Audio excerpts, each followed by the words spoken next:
தமிழ்நாட்டில் உள்ள பள்ளிகளுக்கு தானே விஜய் பாடல் தடை? இலங்கையில் இல்லையே. இலங்கை பள்ளி அதிரடி. தலைவர் விஜய் அவர்கள் சினிமா துறையில் உச்ச நடிகராக இருக்கும் போதே அதையெல்லாம் விட்டுவிட்டு அரசியலில் களமிறங்கியுள்ளார்.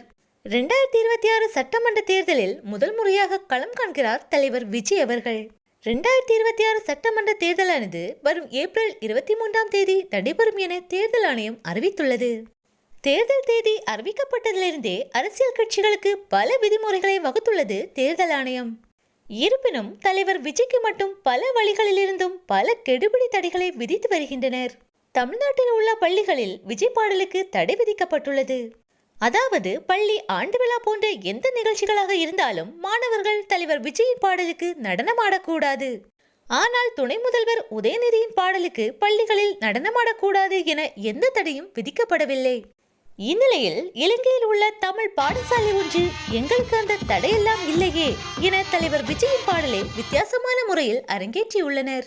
இலங்கையில் உள்ள ஒரு தமிழ் பாடசாலையில் தலைவர் விஜயின் தளபதி கச்சேரி முழு பாடலையும் கொட்டு, வாத்தியம் போன்ற இசைக்கருவிகள் மூலம் மாணவர்கள் வாசித்து அசத்தியுள்ளனர். இந்த வீடியோ தற்போது இணையத்தில் வைரலாகி பலரையும் கவர்ந்து வருகிறது.